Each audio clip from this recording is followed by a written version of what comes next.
ప్రభునందు ప్రియులారా, మీ అందరికీ ప్రభు అయిన యేసుక్రీస్తు నామమున శుభములు.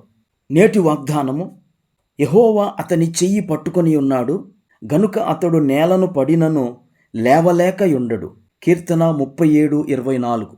నేటి మన దేవుని నామము ఎల్ షదాయ్, సర్వశక్తిగల దేవుడు. ఆదికాండము 17 మొదటి 2 వచనాలు. నేటి ధ్యానాంశము ఒలిచి ఇవ్వు. నేటి ధ్యానం కొరకు ఎఫెసీయులకు రాసిన పత్రిక 5వ అధ్యాయం 20వ వచనాన్ని చదువుకుందాం. మన ప్రభు అయిన యేసుక్రీస్తు పేరట సమస్తమును గూర్చి తండ్రి అయిన దేవునికి ఎల్లప్పుడూ కృతజ్ఞతాస్తుతులు చెల్లించుచు. ఒక మార్కెట్ వీధిలో ఒక తల్లి 4 సంవత్సరాల తన కుమార్తెతో అటూ ఇటూ తిరుగుతున్నారు.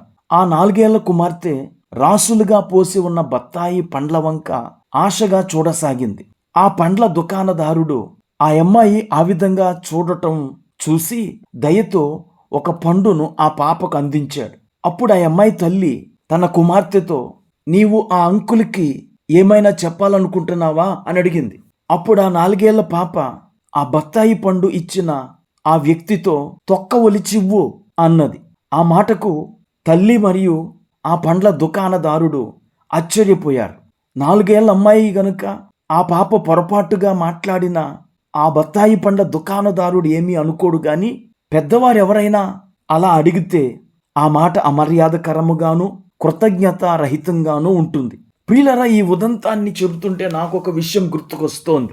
దేవుడిచ్చిన కృపావరాలను అందుకుంటూ, ఆయన చేసిన మేలులను పొందుకుంటూ, వాటిని బట్టి సంతృప్తి చెందకుండా, ఇది చేసినందుకు సంతోషమే గాని పొందిన దానిని బట్టి కృతజ్ఞతాస్తుతులు చెల్లించకుండా నాకు ఇంకా మరి ఎక్కువ ఆశీర్వాదాలు కావాలి అని దేవుణ్ణి అడిగితే చాలా అసహ్యంగా ఉంటుంది.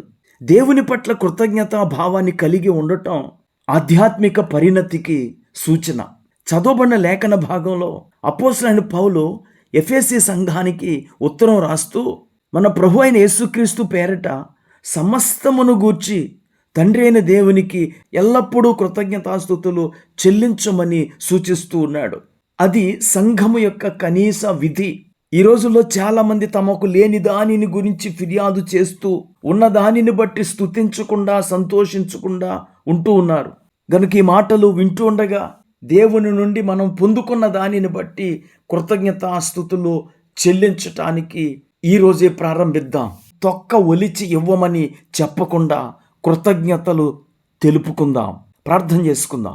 కృపా కనికరం కలిగిన మా తండ్రి, నీకు వందనాలు. ఈ మాటలు వింటున్న మా వీక్షకులందరికీ కృతజ్ఞతా భావాన్ని కలిగించండి. నీవు చేసిన మేలులను బట్టి, చూపుతున్న కృపలను బట్టి మా వీక్షకులందరికీ నీకు కృతజ్ఞతాస్తుతులు చెల్లించి నిన్ను ఘనపరిచే కృప దయచేయమని యేసుక్రీస్తు నామమున ప్రార్థించి వేడుకుంటున్నాము. ఆమేన్.